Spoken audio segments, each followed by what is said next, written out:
Live session में जमा शुभम के तलबा का इस्तेमाल करते हैं।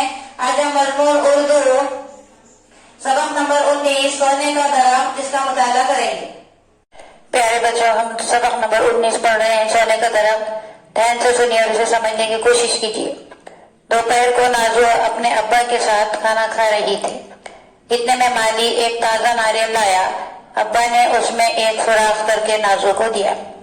नाजू सुराख से मुंह लगाकर नारियल का ठंडा मीठा पानी पीने लगी। पानी खत्म हो गया तो अब्बा ने नारियल के 2 टुकड़े कर दिए। नाजू चमचे से खिरच खिरच कर इसका बालाई जैसा सफेद गूदा खाने लगी। खाने के बाद नाजू और इसके अब्बा बाग में टहलने गए। वहां नारियल के बड़े बड़े दरख्त यूं खड़े थे जैसे किसी ने छाते खोल दिए हों। अब्बा ने नाजू को बताया कि नारियल के दरख्त को सोने का दरख्त भी कहते हैं। ये सुनकर नाजू की बड़ी बड़ी आंखें हैरत से फैल गई। मगर अब्बा, ये दरख्त तो सोने का नहीं, लकड़ी का है।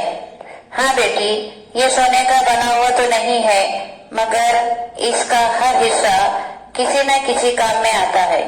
कोई चीज बेकार नहीं जाती, इसलिए इसे सोने का दरख्त कहते हैं। नाजू, अब्बा, इसका तना तो इतना ऊंचा है, ये किस काम आता है?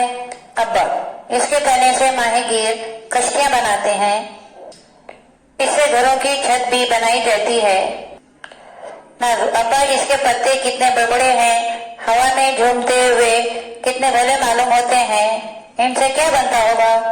अब्बा, पत्तों से तो बहुत सी चीजें बनती है।